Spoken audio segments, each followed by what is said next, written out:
नमस्ते आंटी जी। नमस्ते। आइए बैठिए।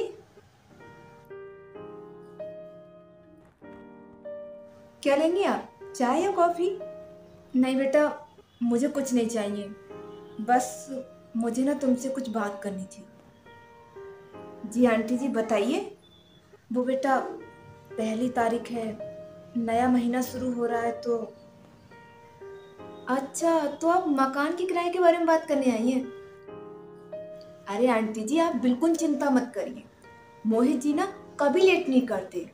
वो महीने की 1 तारीख को आपके बेटे अभय के अकाउंट में ना पैसे ट्रांसफर कर देते हैं। तो इस बार भी कर देंगे। नहीं नहीं बेटा, मुझे तुमसे किराए के बारे में बात नहीं करनी। मुझे तो तुमसे कुछ और बात करनी है। हाँ जी आंटी जी बताइए, क्या बात करनी है आपको? नहीं नहीं बेटा, कुछ नहीं, बस ऐसे ही मैं चलती हूँ। ऐसे कैसे आंटी? कुछ बात तो जरूर है। आप बताइए ना मुझे प्लीज। मैं बस ये कह रही थी कि मुझे ना तुम्हारी हेल्प चाहिए। तुम करोगी ना मेरी हेल्प बेटा? जी जरूर हेल्प करूंगी। आप बताइए आपको मेरी क्या हेल्प चाहिए?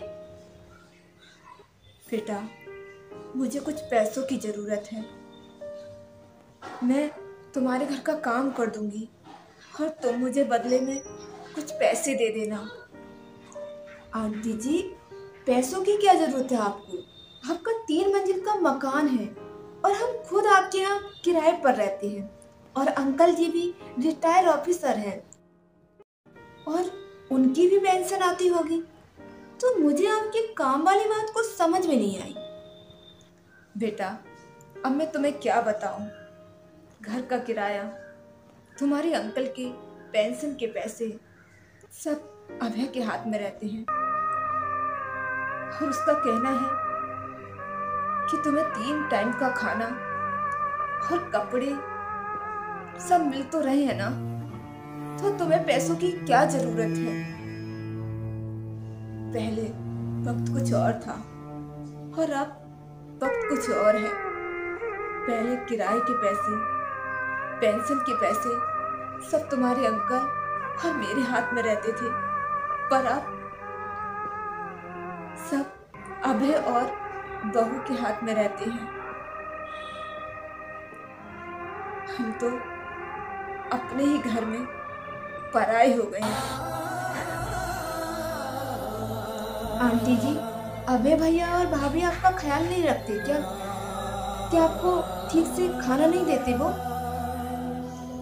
अगर बेटा 3 टाइम का खाना ही ख्याल रखना होता है तो वो हमें मिल जाता है, लेकिन वो सिर्फ पेट भरने के लिए होता है। लेकिन हमारी इच्छाएं और फरमाइश कुछ नहीं है। हम माँ बाप तो बिना कहे ही बच्चों की फरमाइश जान लेते थे, पर आज अगर हम कुछ चीज मांग लेते हैं तो बच्चों को फिजूल खर्ची लगता है। अब तुम्हारे अंकल कमजोर हो गए हैं, काम नहीं कर सकते। पर बेटा, जब तक शरीर में जान होती है कुछ शौक तो होते हैं ना। अब तुम्हारे अंकल ने परसों से गुलाब जामुन की रट लगा रखी है, पर देखो बच्चों के हिसाब से चीनी के बने गुलाब जामुन खराब होते हैं।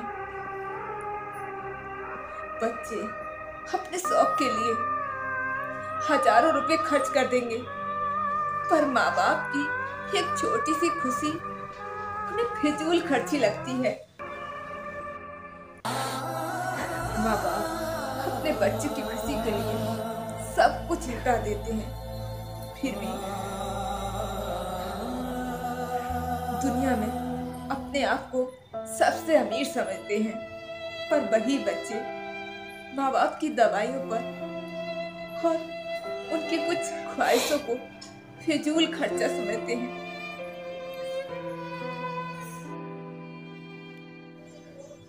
बेटा, मुझे लगा कि जब बहू और बेटे दोनों ऑफिस में होंगे तो मैं चुपचाप ऊपर आकर काम कर लिया करूंगी और किसी को कुछ पता भी नहीं चलेगा।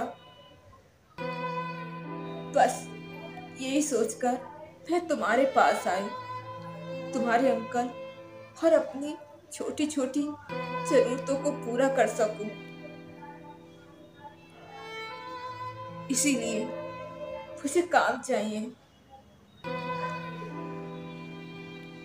आंटी जी, आपकी बात बिल्कुल सही है।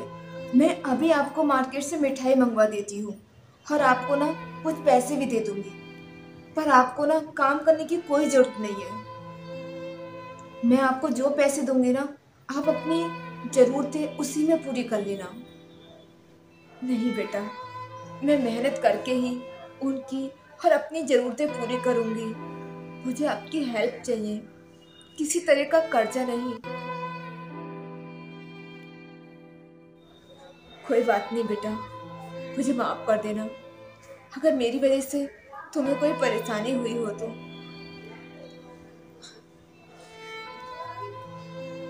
रुकिए आंटी जी, आप ना कल से आ जाना। आप ना मेरे घर के कामों में मदद कर देना, ठीक है? और ये बात आपकी और मेरे बीच में ही रहेगी। थैंक यू बेटा, जीती रहो, सदा खुश रहो।